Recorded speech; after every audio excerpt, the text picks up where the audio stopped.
Selamat sore pemirsa, Lintas Nasional Antara kembali hadir menjumpai Anda. Bersama saya Helga Tiffany. Kita langsung beralih ke berita yang pertama. Menteri Hukum Supratman Andi Aktas menegaskan Presiden RI Prabowo Subianto dan pemerintah tetap berkomitmen kuat dalam memberantas korupsi. Meski dikeluarkan keputusan Presiden pemberian amnesti dan abolisi kepada para narapidana korupsi, Supratman di Jakarta Jumat lalu menyampaikan bahwa Presiden tidak mencampuri proses hukum dengan adanya Kepres ini.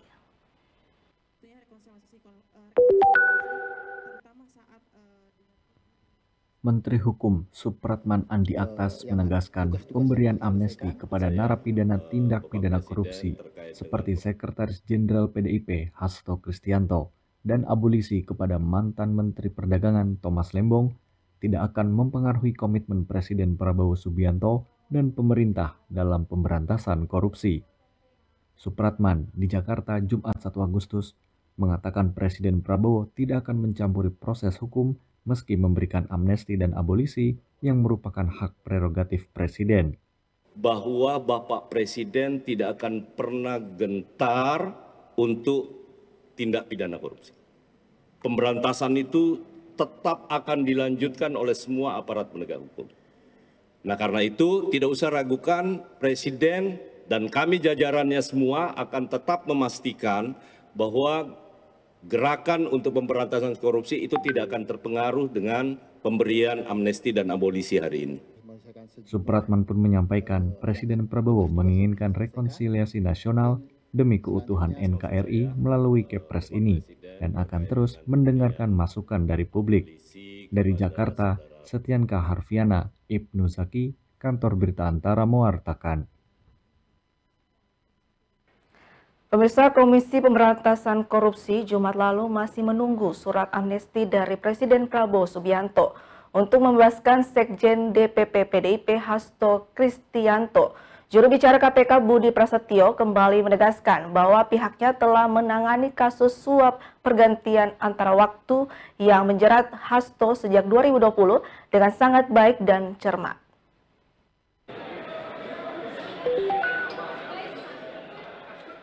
Komisi Pemberantasan Korupsi KPK masih menunggu surat keputusan resmi terkait amnesti atau penghapusan hukuman dari Presiden Prabowo Subianto untuk membebaskan Sekretaris Jenderal DPP PDIP Hasto Kristianto.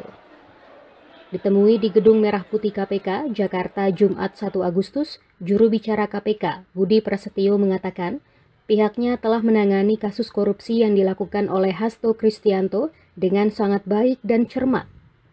Menurutnya, proses hukum yang dilakukan KPK tidak hanya sesuai dengan mekanisme dan kaidah-kaidah hukum, tetapi juga dilakukan dengan proses-proses penyelidikan, penyidikan, dan penuntutan dengan standar etik KPK.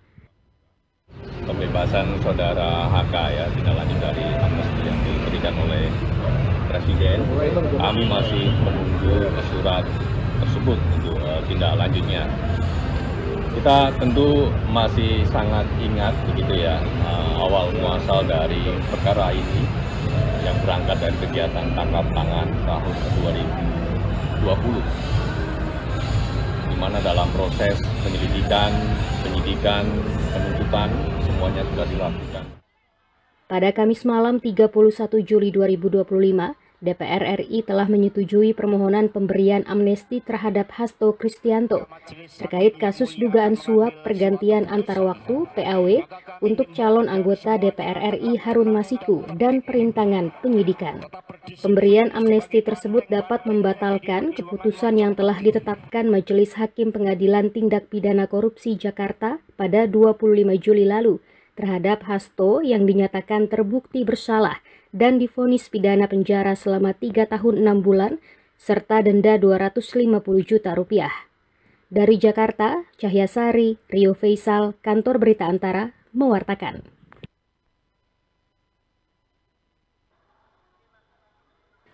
Pemirsa, pemberian amnesti kepada Hasto Kristianto dan abolisi untuk Thomas Trikasi Lembong dilakukan sesuai dengan ketentuan perundang-undangan. Menteri Koordinator Bidang Hukum, HAM, Imigrasi, dan Pemasyarakatan Yusril Izzah Mahendra Jumat lalu menegaskan bahwa Presiden Prabowo Subianto telah memberikan kebijakan tersebut dengan memperhatikan pertimbangan dari Dewan Perwakilan Rakyat RI sebagaimana diatur dalam Pasal 14 Undang-Undang Dasar 1945.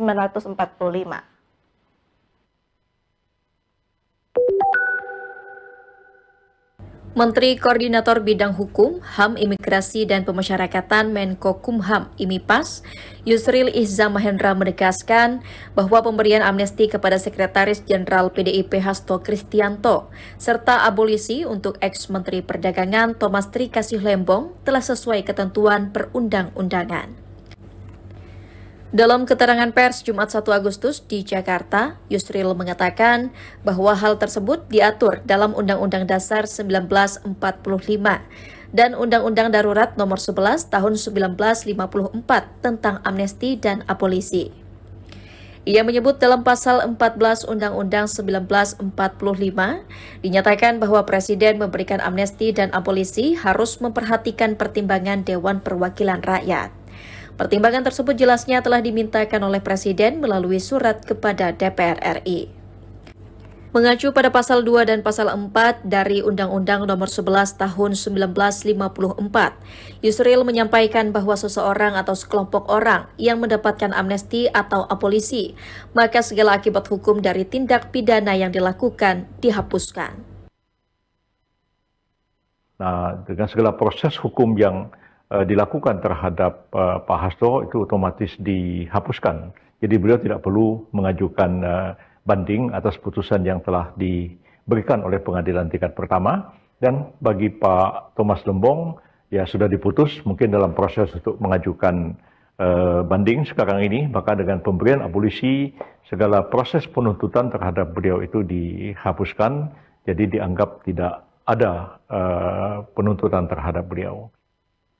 Pemberian amnesti dan abolisi tak hanya dilakukan oleh Presiden melalui surat yang dikirimkan kepada DPR RI, tetapi Kepala Negara juga mengutus Menteri Hukum dan Menteri Sekretaris Negara untuk berkonsultasi dan meminta pendapat parlemen secara langsung. Tim Kantor Berita Antara mewartakan. Pemirsa, mantan Menteri Perdagangan Thomas Trikasih Lembong atau Tom Lembong dipastikan segera bebas setelah Presiden Prabowo menandatangani keputusan pemberian abolisi.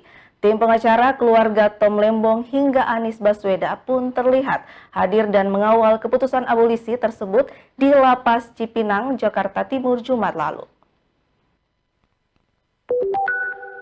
Mantan Menteri Perdagangan Thomas Trikasih Lembong dipastikan segera bebas setelah Presiden Prabowo Subianto menandatangani keputusan Presiden Kepres terkait pemberian abolisi. Pengacara Tom Lembong, Ari Yusuf Amir, di Rumah Tahanan Negara Kelas 1 Cipinang, Jakarta Timur, Jumat 1 Agustus mengatakan, saat ini proses administrasi pembebasan tengah diselesaikan sebelum Tom resmi keluar dari rumah tahanan. Ari menyebut pemberian abolisi ini menjadi bukti telah terjadi pengenyampingan proses hukum demi kepentingan politik dan bukan pengakuan kesalahan.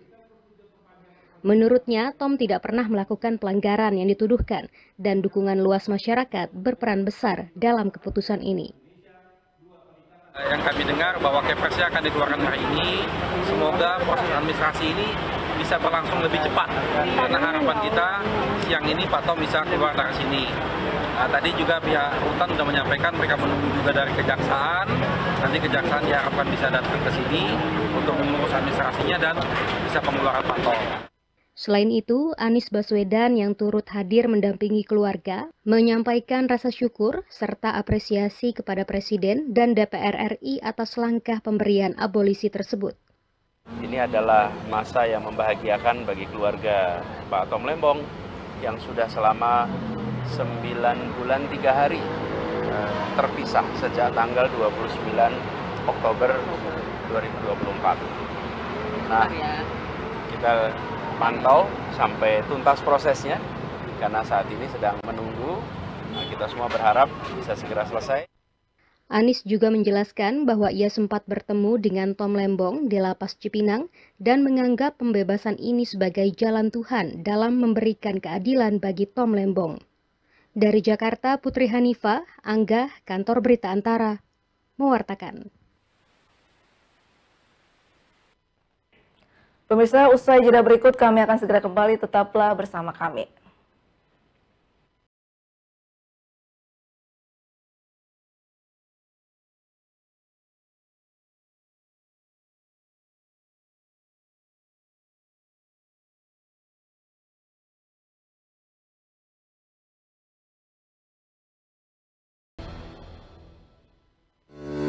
Dalam HUT RI ke-80, PLN UIP Sulawesi terus memberikan yang terbaik bagi rakyat Indonesia. Salah satunya dengan menghadirkan PLTU Palu 3 yang memiliki peran strategis dalam menjaga pasokan listrik tetap andal dan stabil bagi masyarakat Sulawesi Tengah. Keberhasilan proyek ini adalah bukti komitmen PLN UIP Sulawesi yang senantiasa mengedepankan mutu untuk hasil yang optimal. Kini PLTU Palu 3 siap beroperasi secara penuh guna memperkuat sistem kelistrikan di wilayah Sulawesi Tengah.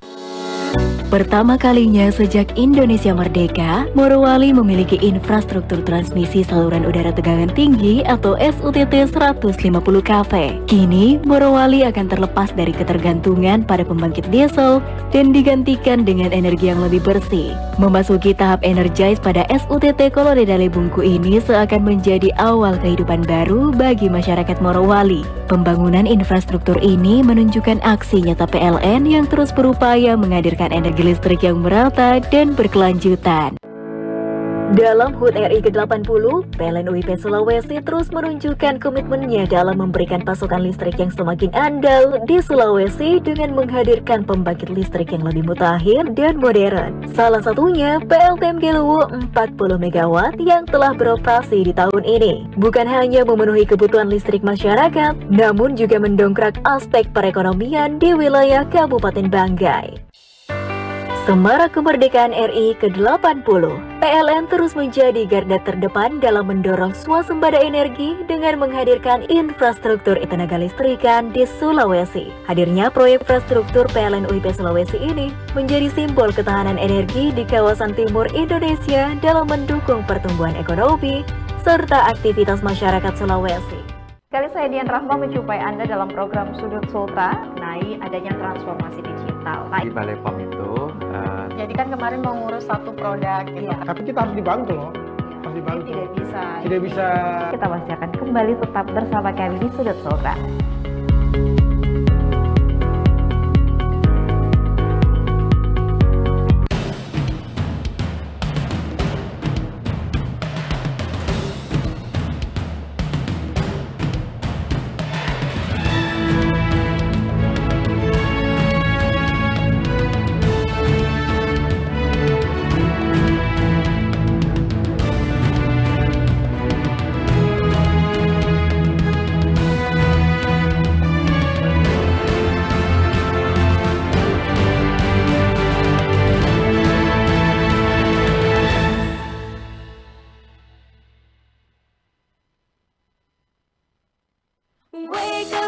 Belajar dan bernyanyi bersama Bada dan teman-temannya. Gak cuma mengajak kamu bermain, tapi juga banyak dapat ilmu baru. Ikuti terus petualangan mengasyikkan Bada si pemberani dan kelima sahabatnya yang akan membuat kamu melompat dan riang gembira. Yuk tonton terus Badanamu tiap hari di Jawa Pos TV.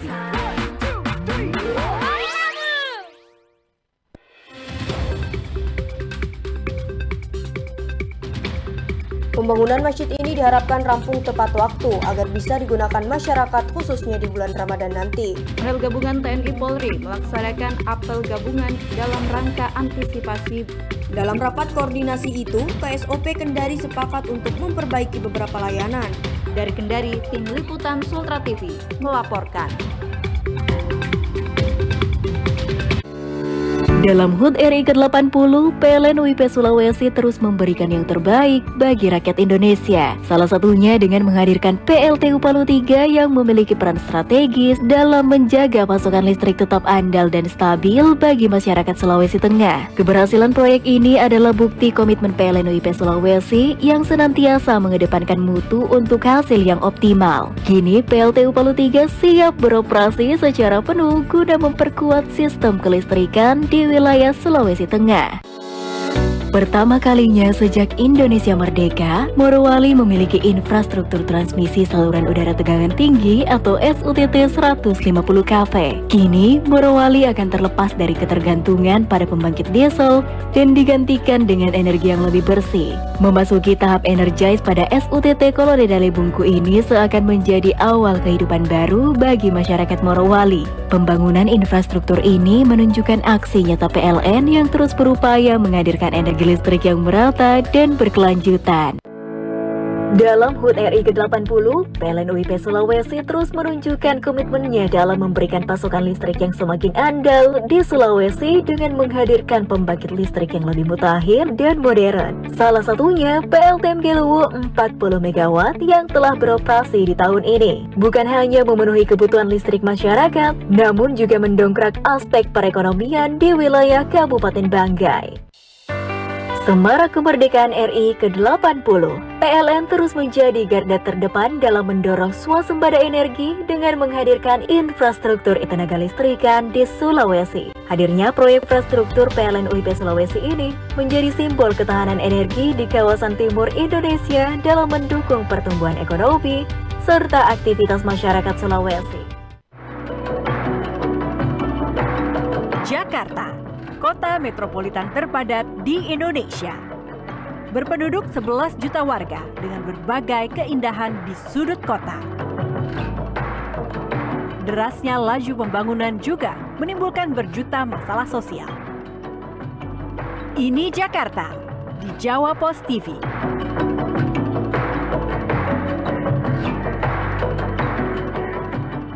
Kali saya Dian Rahma menjumpai Anda dalam program Sudut Sultra mengenai adanya transformasi digital. Di Balai POM itu, jadi kan kemarin mau ngurus satu produk gitu. Iya. Tapi kita harus dibantu loh. Harus dibantu. Tidak bisa. Tidak bisa. Kita masih akan kembali tetap bersama kami di Sudut Sultra.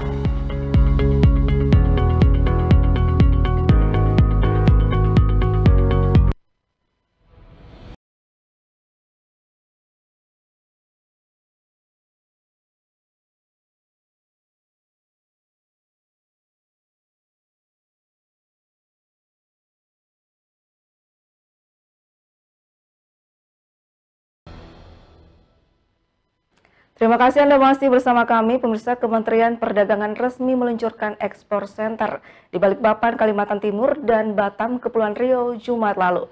Fasilitas ini dihadirkan untuk memperluas akses ekspor produk non-migas, khususnya dari pelaku UMKM sekaligus memangkas jalur distribusi ekspor ke luar negeri. Export Center juga menjadi ruang pelatihan dan pendampingan agar produk lokal siap bersaing di pasar global. Guna memperluas jangkauan ekspor produk non-migas, Kementerian Perdagangan resmi meluncurkan Export Center di dua lokasi, yaitu Balikpapan, Kalimantan Timur, dan Batam, Kepulauan Riau, Jumat 1 Agustus. Menteri Perdagangan Budi Santoso menyebutkan, Export Center menjadi sarana pemasaran dan pencocokan bisnis antara pelaku UMKM dengan pembeli mancanegara. Fasilitas ini juga membantu UMKM dalam standarisasi produk, pengemasan, hingga pelatihan ekspor untuk tembus pasar global. Karena kita ini sudah terbukti UMKM kita itu banyak yang bisa ekspor, yang kita fasilitasi karena kita mempunyai perwakilan dagang, kita punya atas perdagangan, kita punya ITBC di 33 negara. Nah mereka itulah marketing kita, mereka itulah yang jualan. Jadi kita bina di sini, kita ajarin dulu produknya, packagingnya kita ajarin di Export Center. Kita ajarin cara ekspor, packagingnya seperti apa, manajemennya seperti apa, sambil kita cari buyer. Kehadiran Export Center juga memangkas rantai distribusi bagi produk lokal di Kalimantan Timur. Jika sebelumnya harus melalui Jakarta atau Kalbar, kedepannya diharapkan ekspor dapat berangkat langsung dari Balikpapan. Hari ini dikirimnya tidak langsung ke ekspor, tetapi dikirimnya melalui Kalbar Pontianak. Nah sekarang dengan adanya ekspor center Balikpapan ini, mudah-mudahan nanti dari sini langsung bisa direct. Begitu juga dengan barang-barang kita yang hari ini dikirim. Rata-rata dikirimnya dari Kalimantan Timur, khususnya Balikpapan, dikirim ke Jakarta dulu, baru dikirim ke Singapura. Kedepannya mudah-mudahan bisa langsung dari Balikpapan, langsung direct Singapura. Sejak beroperasi awal tahun ini, Export Center Kaltim telah mencatat transaksi hingga 90 juta dolar Amerika Serikat untuk berbagai produk, termasuk wastra, makanan ringan, hingga aksesoris. Dari Balikpapan, Kalimantan Timur, Hanifan Ma'ruf, Kantor Berita Antara, mewartakan. Pemirsa, Wakil Presiden RI Gibran Rakabuming Raka meninjau langsung proses penyaluran bantuan subsidi upah atau BSU di Kota Mataram, Nusa Tenggara Barat Jumat lalu. Dalam kunjungannya, Gibran menekankan pentingnya distribusi bantuan hingga ke wilayah terpencil agar seluruh penerima manfaat bisa merasakan dampak secara merata. Ia juga mengingatkan agar dana BSU digunakan untuk hal produktif, bukan untuk judi online.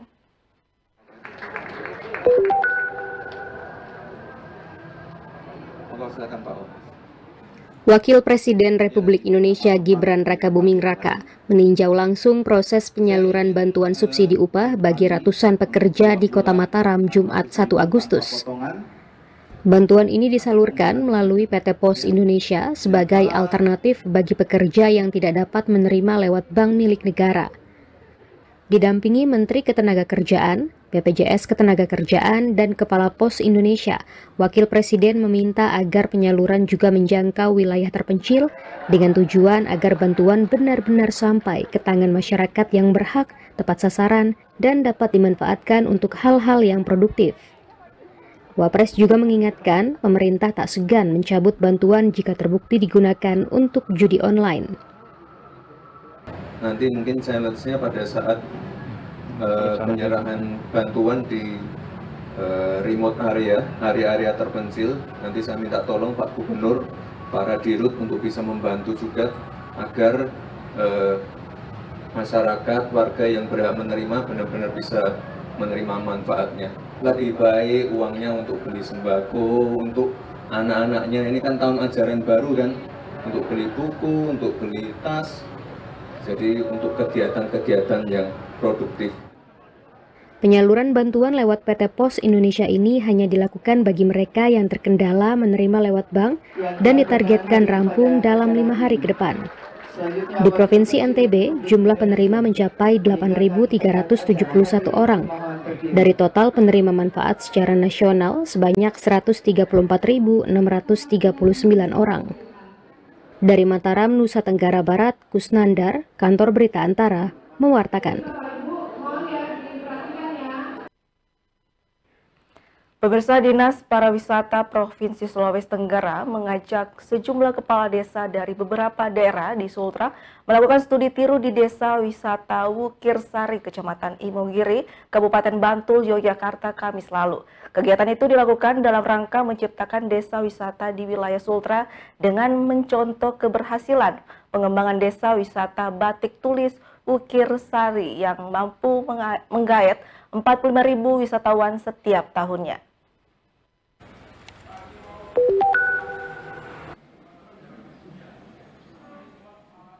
Kelurahan Wukirsari yang terletak di Kecamatan Imogiri, Kabupaten Bantul menjadi salah satu desa wisata di Yogyakarta yang dirintis sejak tahun 2008 silam. Desa wisata ini menawarkan daya tarik wisata batik tulis, edukasi wayang kulit, makam raja hingga wisata alam. Pengembangan serta pengelolaan desa wisata batik tulis Wukirsari tersebut pun berjalan dengan baik hingga mampu menggait sekitar 45.000 wisatawan setiap tahunnya untuk berkunjung dengan omset mencapai 8 miliar rupiah per tahun. Keberhasilan tersebut membuat Dinas Pariwisata Provinsi Sulawesi Tenggara, Dispar Sultra, mengajak sejumlah kepala desa dari beberapa daerah di Sultra melakukan studi tiru di Desa Wisata Batik Tulis Wukirsari guna menciptakan desa wisata di wilayahnya. Sistem pengelolaan kami adalah CBT, Community Based Tourism. Kemudian kami ada koperasi jasa yang menaungi desa wisata. Salah satu unit usaha di koperasi jasa ini adalah desa wisata, kemudian galeri batik, ada homestay, dan ada jual beli bahan baku batik. Bagaimana bisa sharing terkait kelembagaan, kemudian pengelolaan paket wisata, dan yang paling terpenting adalah penguatan kapasitas SDM. Pendampingan atau penguatan kapasitas nanti itu akan menelaah dulu sejauh mana tantangan dan persoalan di masing-masing desa wisata. Karena yang kita mau adalah penguatan fundamental desa wisata ini. Dinas Pariwisata Sultra berharap melalui studi tiru dan edukasi ini, para kepala desa dapat mengadopsi sistem pengelolaan desa wisata yang baik dan berkelanjutan, sehingga bisa menggali sejumlah potensi wisata yang ada di desa masing-masing. Dari Bantul, Yogyakarta, Saharudin, Kantor Berita Antara mewartakan. Pemirsa, Balai Karantina Hewan, Ikan, dan Tumbuhan Banten bersama BKSDA Jawa Barat wilayah Serang melepaskan 740 ekor burung di kawasan Cagar Alam Rawadanau, Kabupaten Serang, Kamis 31 Juli 2025. Kepala Satpel Karantina Merak, Melani Wahyu Adiningsi, di Serang Kamis lalu mengatakan ratusan burung itu hasil penindak petugas karantina di Pelabuhan Merak, Kota Cilegon pukul 2 waktu Indonesia Barat. 16.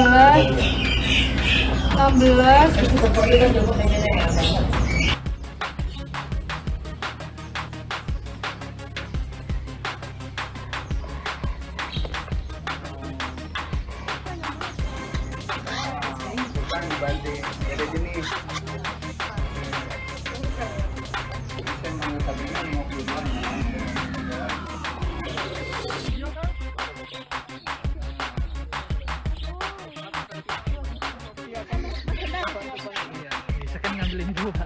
Iya nih.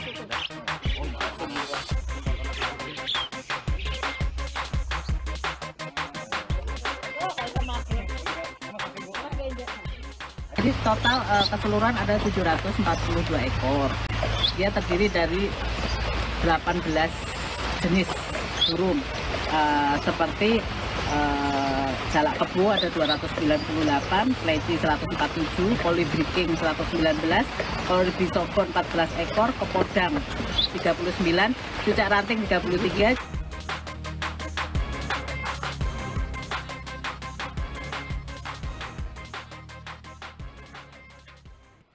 Pemirsa, jangan kemana-mana, informasi menarik lainnya akan segera hadir. Tetaplah bersama kami.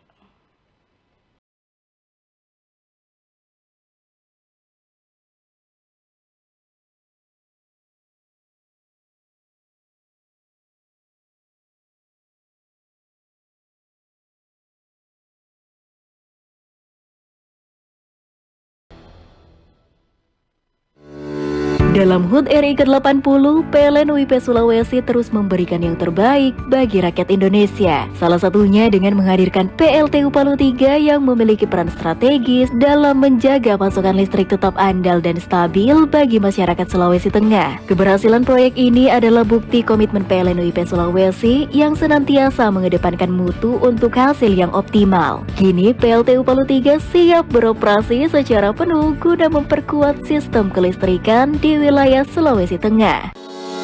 Pertama kalinya sejak Indonesia merdeka, Morowali memiliki infrastruktur transmisi saluran udara tegangan tinggi atau SUTT 150 kV. Kini, Morowali akan terlepas dari ketergantungan pada pembangkit diesel dan digantikan dengan energi yang lebih bersih. Memasuki tahap energize pada SUTT Kolodedale Bungku ini seakan menjadi awal kehidupan baru bagi masyarakat Morowali. Pembangunan infrastruktur ini menunjukkan aksi nyata PLN yang terus berupaya menghadirkan energi listrik yang merata dan berkelanjutan. Dalam HUT RI ke-80, PLN UIP Sulawesi terus menunjukkan komitmennya dalam memberikan pasokan listrik yang semakin andal di Sulawesi dengan menghadirkan pembangkit listrik yang lebih mutakhir dan modern. Salah satunya PLTMG Luwu 40 MW yang telah beroperasi di tahun ini. Bukan hanya memenuhi kebutuhan listrik masyarakat, namun juga mendongkrak aspek perekonomian di wilayah Kabupaten Banggai. Semarak kemerdekaan RI ke-80, PLN terus menjadi garda terdepan dalam mendorong swasembada energi dengan menghadirkan infrastruktur tenaga listrikan di Sulawesi. Hadirnya proyek infrastruktur PLN UIP Sulawesi ini menjadi simbol ketahanan energi di kawasan timur Indonesia dalam mendukung pertumbuhan ekonomi serta aktivitas masyarakat Sulawesi. Kali saya Dian Rahma menjumpai Anda dalam program Sudut Sultra, mengenai adanya transformasi digital. Di Balai POM itu jadi kan kemarin mau ngurus satu produk gitu. Tapi kita harus dibantu loh. Harus dibantu. Tidak bisa. Tidak bisa. Kita masih akan kembali tetap bersama kami di Sudut Sultra.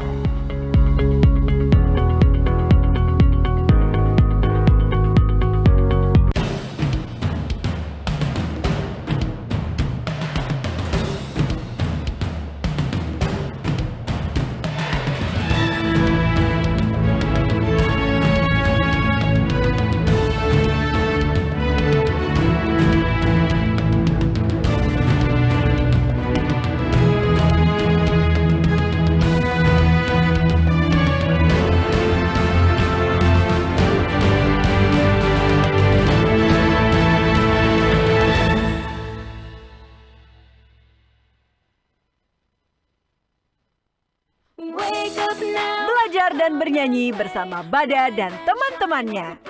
Gak cuma mengajak kamu bermain, tapi juga banyak dapat ilmu baru. Ikuti terus petualangan mengasyikkan Bada si pemberani dan kelima sahabatnya yang akan membuat kamu melompat dan riang gembira. Yuk tonton terus Bada Namu tiap hari di Jawa Pos TV.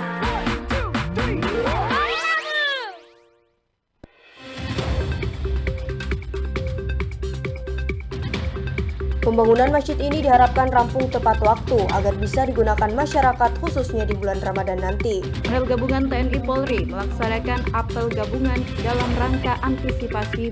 Dalam rapat koordinasi itu, PSOP Kendari sepakat untuk memperbaiki beberapa layanan. Dari Kendari, tim liputan Sultra TV melaporkan.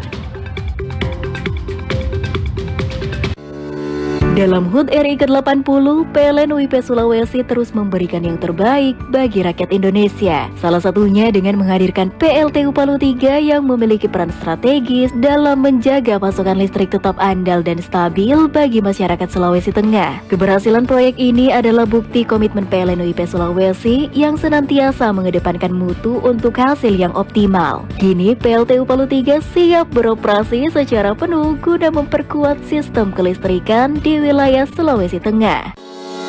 Pertama kalinya sejak Indonesia merdeka, Morowali memiliki infrastruktur transmisi saluran udara tegangan tinggi atau SUTT 150 kV. Kini, Morowali akan terlepas dari ketergantungan pada pembangkit diesel dan digantikan dengan energi yang lebih bersih. Memasuki tahap energize pada SUTT Kolodedale Bungku ini seakan menjadi awal kehidupan baru bagi masyarakat Morowali. Pembangunan infrastruktur ini menunjukkan aksi nyata PLN yang terus berupaya menghadirkan energi listrik yang merata dan berkelanjutan. Dalam HUT RI ke-80, PLN UIP Sulawesi terus menunjukkan komitmennya dalam memberikan pasokan listrik yang semakin andal di Sulawesi dengan menghadirkan pembangkit listrik yang lebih mutakhir dan modern. Salah satunya PLTM Geluwu 40 MW yang telah beroperasi di tahun ini. Bukan hanya memenuhi kebutuhan listrik masyarakat, namun juga mendongkrak aspek perekonomian di wilayah Kabupaten Banggai. Semarak kemerdekaan RI ke-80, PLN terus menjadi garda terdepan dalam mendorong swasembada energi dengan menghadirkan infrastruktur tenaga listrikan di Sulawesi. Hadirnya proyek infrastruktur PLN UIP Sulawesi ini menjadi simbol ketahanan energi di kawasan timur Indonesia dalam mendukung pertumbuhan ekonomi serta aktivitas masyarakat Sulawesi. Jakarta, kota metropolitan terpadat di Indonesia. Berpenduduk 11 juta warga dengan berbagai keindahan di sudut kota. Derasnya laju pembangunan juga menimbulkan berjuta masalah sosial. Ini Jakarta di Jawa Pos TV.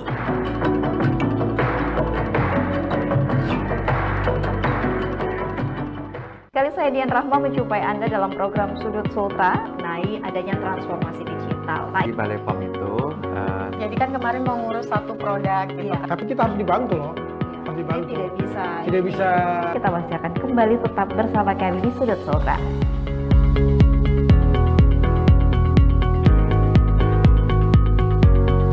Apa itu kalau dulu kita cuma kenal telepon, telekomunikasi, kita sekarang kenal internet, kemudian kita kenal aplikasi, kemudian kenal dengan konten. Banyaknya akses internet, maka kita mulai menggunakan layanan internet. Produktivitas itu, teknologi tadi itu, ya, inovasi dan sebagainya itu penting. Ataukah kita agak bergeser sedikit, ya, atau kurang-kurang sedikit, itu nanti kita akan lihat saat ini.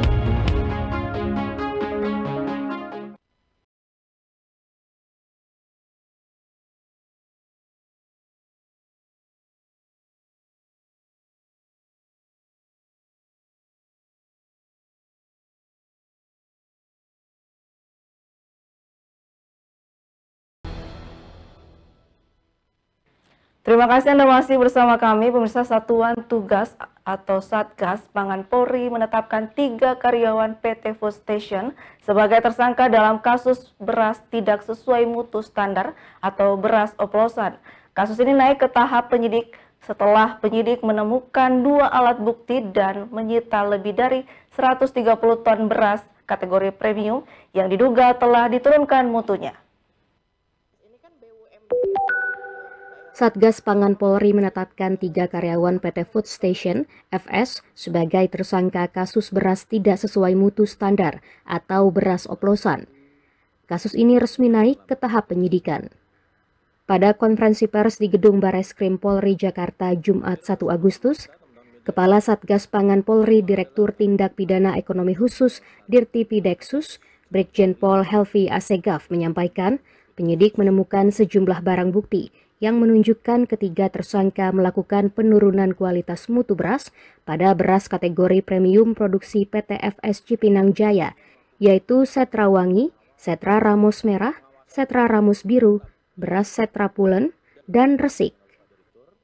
Berdasarkan fakta hasil penyidikan di atas, penyidik telah melakukan gelar perkara dan menemukan 2 alat bukti untuk meningkatkan status 3 orang karyawan PT FS menjadi tersangka, yaitu 1. Saudara KG selaku Direktur Utama PT FS.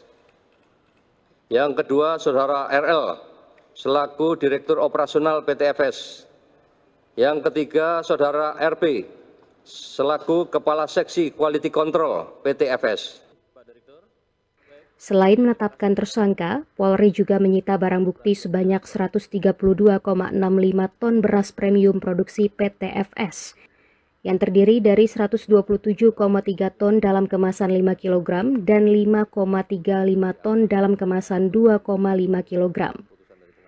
Satgas Pangan Polri menjadwalkan pemeriksaan terhadap ketiga tersangka tersebut dalam 3 hari ke depan. Dari Jakarta, Setianke Harfiana, Ibnu Zaki, Kantor Berita Antara, mewartakan.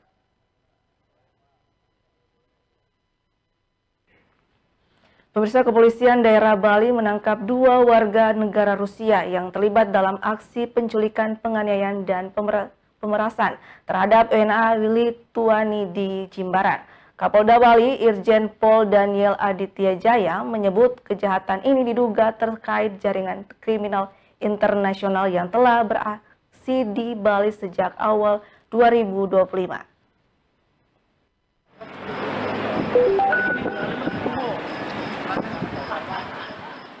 Direktorat Reserse Kriminal Umum di Treskrimum Polda Bali menangkap 2 warga negara Rusia berinisial IV dan IS yang terlibat tindak pidana pemerasan, penculikan, dan penganiayaan. Aksi kejahatan yang dilakukan oleh 2 WNA tersebut juga melibatkan 2 oknum petugas imigrasi dengan korban RS, warga negara Lituania. Kejadian ini terjadi pada 10 Juli lalu di tempat tinggal korban di Jimbaran.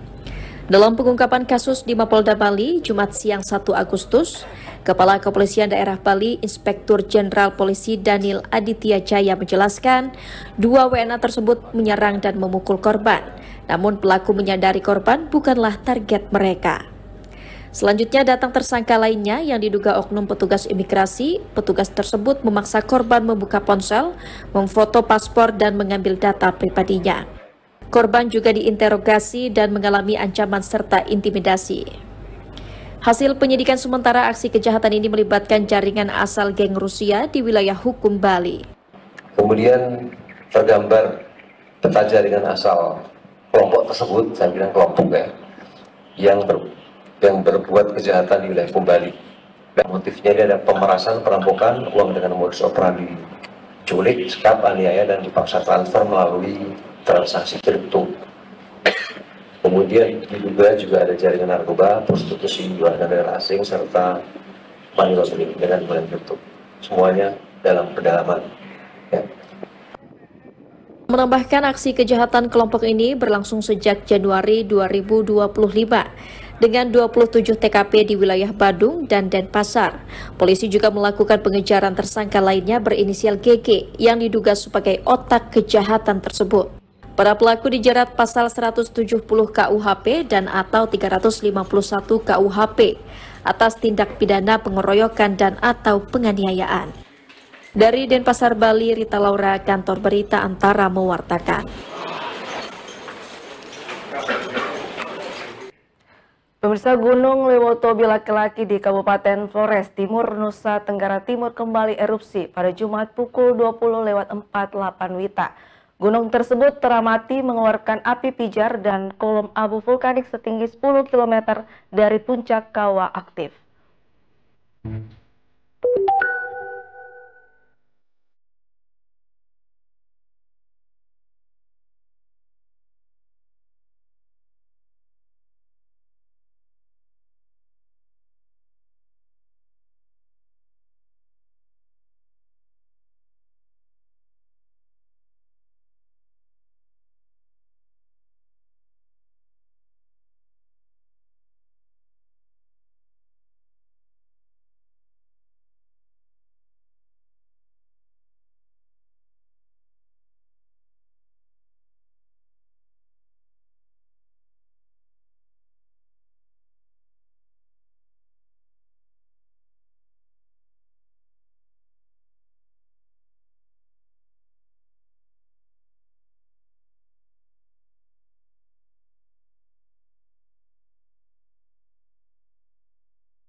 Pemirsa, PT Kereta Api Indonesia Daerah Operasional 2 Bandung mengganti rangkaian kereta api ekonomi Pasundan jurusan Kiara Condong Surabaya Gubeng dengan rangkaian New Generation. Jumat lalu kereta ekonomi New Generation tersebut memberikan kualitas perjalanan dan kenyamanan bagi penumpang yang lebih modern seperti kelas eksekutif.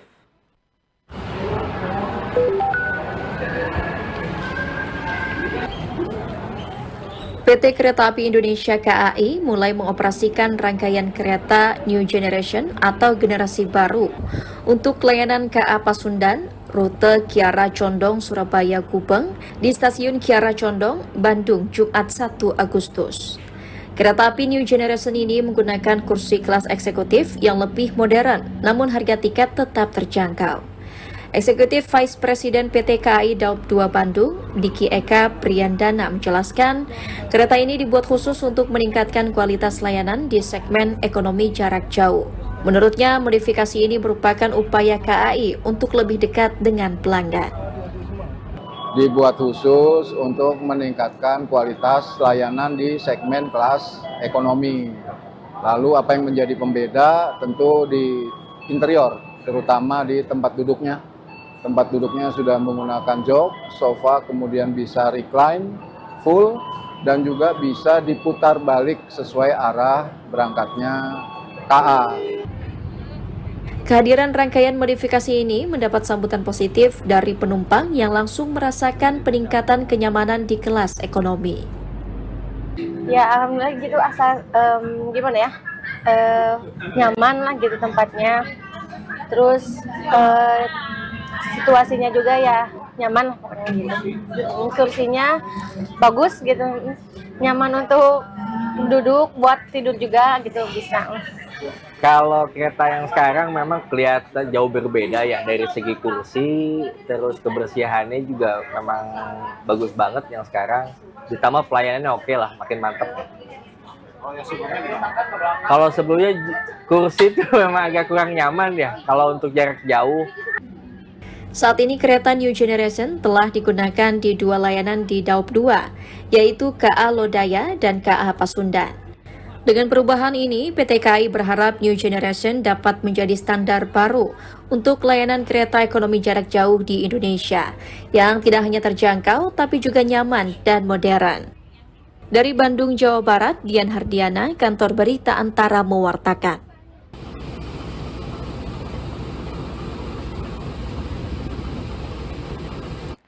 Lintas Nasional Antara akan segera hadir, tetaplah bersama kami.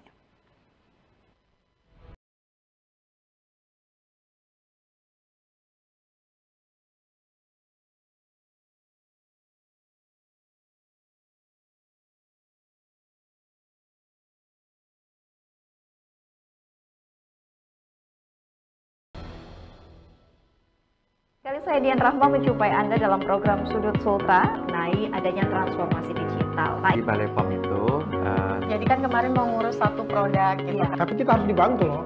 Harus dibantu. Tidak bisa. Tidak bisa. Kita masih akan kembali tetap bersama kami di Sudut Sultra.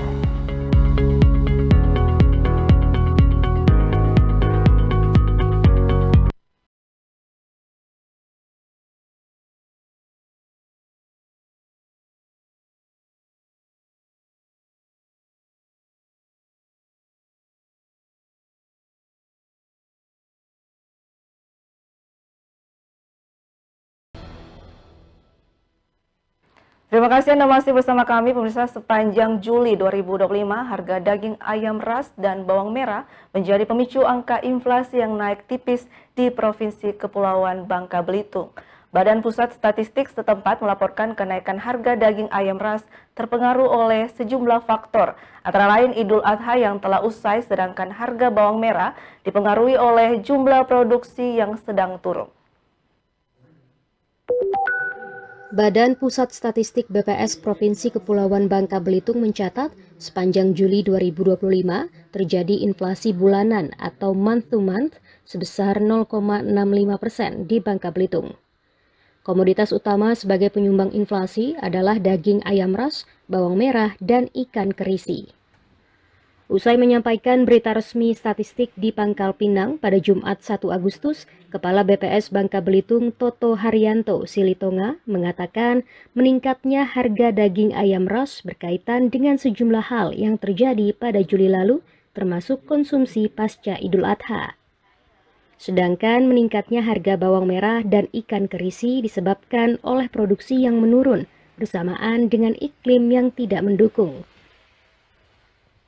Kalau daging ayam untuk kebutuhan kemarin Idul Adha dan sebagai bawang merah memang produksi dari provinsi yang produksi itu mempengaruhi juga kenaikannya, iklim dan sebagainya mempengaruhi karena kita masih tergantung dengan produsen dari bawang Brebes. Ya disitulah mereka juga kan mensuplai ke provinsi-provinsi yang lain. Toto menambahkan perlu kerjasama antar daerah yang lebih intens agar gejolak harga tidak terlalu berdampak pada daerah yang masih bergantung dengan pasokan komoditas dari luar. Ia menyarankan pemerintah daerah harus mampu menjaga pasokan dan distribusi agar inflasi di Provinsi Kepulauan Bangka Belitung stabil dan terjaga. Dari Pangkal Pinang, Bangka Belitung, Chandrika Purnama Dewi, Kantor Berita Antara, mewartakan. Dalam rangka HUT ke-80 Republik Indonesia, pemerintah memberikan diskon tarif transportasi umum di Jakarta di mana masyarakat hanya membayar Rp80 pada tanggal 17 Agustus 2025 dan memberikan diskon belanja hampir 80% di berbagai retail dan pusat belanja. Selain itu, akan ada pesta rakyat, karnaval kemerdekaan, juga lomba lari Merdeka Run dengan jarak 8 km.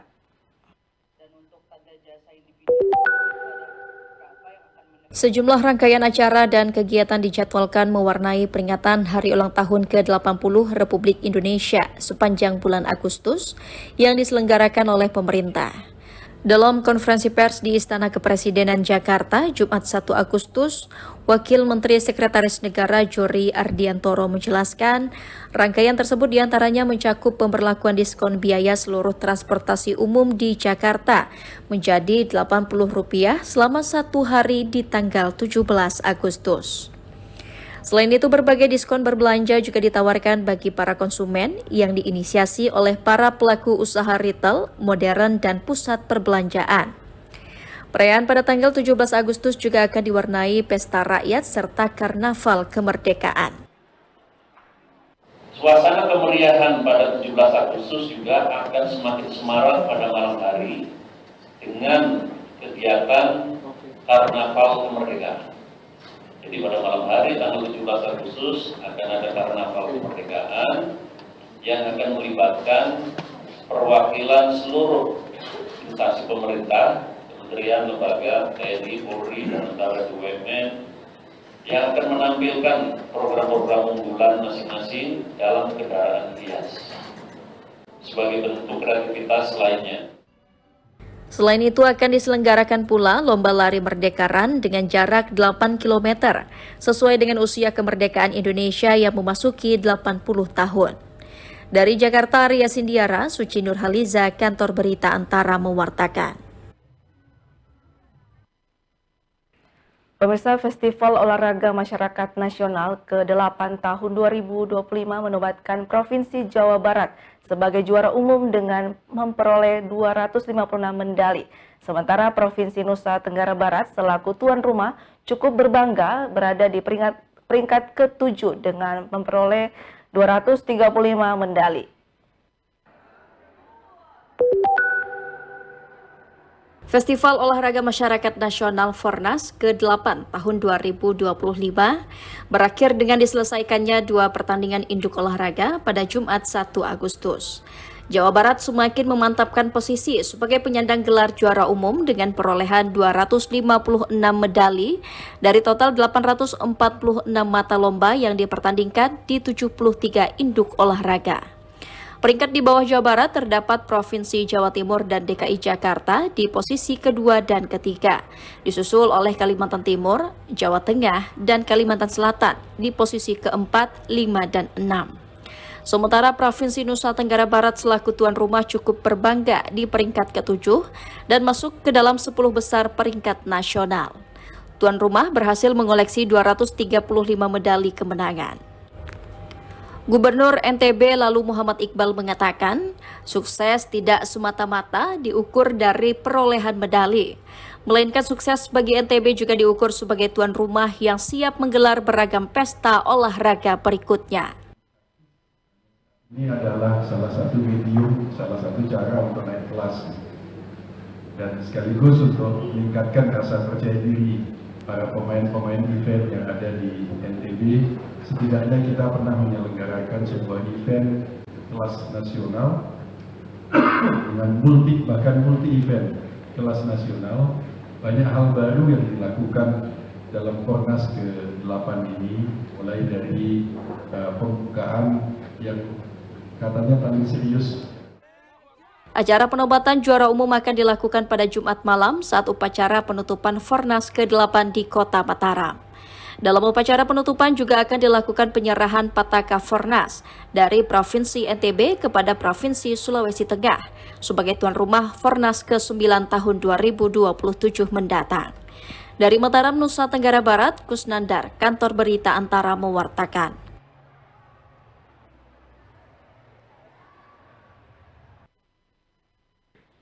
Tim Muhibah Angklung menggelar konser pre-journey konser di Teater Tertutup Dago Tea House Bandung Jumat lalu. Berbagai bentuk persiapan keberangkatan dalam misi budaya ke Australia selama 22 hari. Acara ini menjadi momentum unjuk kesiapan tim yang terdiri dari 40 pelajar dan mahasiswa asal Bandung untuk tampil di sejumlah festival dan agenda penting di 4 kota besar Australia. Informasi ini sekaligus menutup perjumpaan kita di Lintas Nasional Antara. Saya Helga Tiffany dan seluruh kru yang bertugas pamit undur diri dari hadapan Anda. Terima kasih dan sampai jumpa.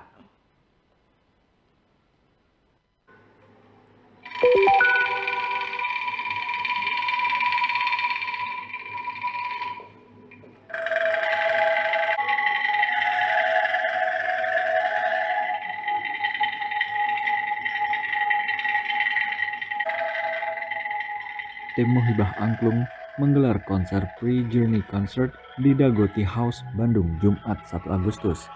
Konser ini menjadi ajang pemanasan bagi tim Muhibah Angklung yang akan menggelar tur budaya selama 22 hari di 4 kota di Australia, yakni Brisbane, Sydney, Melbourne, dan Canberra. Sebanyak 40 pelajar dan mahasiswa dari berbagai sekolah dan kampus di Bandung akan membawakan 20 hingga 22 lagu, baik nasional, tradisional dari berbagai suku di Indonesia, hingga lagu-lagu internasional.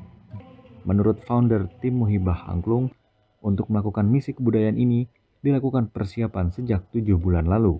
Jadi kita menyiapkan ada yang lagu-lagu tradisional dan nasional, juga ada lagu-lagu internasional. Repertoarnya kurang lebih 22 lagu yang disiapkan. Kita juga menyiapkan tarian, jadi ada tarian dari istilahnya Sabang sampai Merauke lah. Jadi kita berusaha menampilkan bukan hanya Jawa Barat gitu. Jadi kalau sudah keluar negeri itu kita tampilin Indonesia. Ini perlu dilestarikan bukan hanya di dalam negeri kita sendiri, tapi harus kita perkenalkan juga ke luar negeri. Seperti angklung ini kan. Angklung ini memang budaya dari Jawa Barat yang harus kita lestarikan, yang harus kita perkenalkan ke dunia luar. Dan yang saya ketahui juga memang orang-orang di mancanegara itu sangat tertarik dengan kebudayaan kita yang sangat beragam.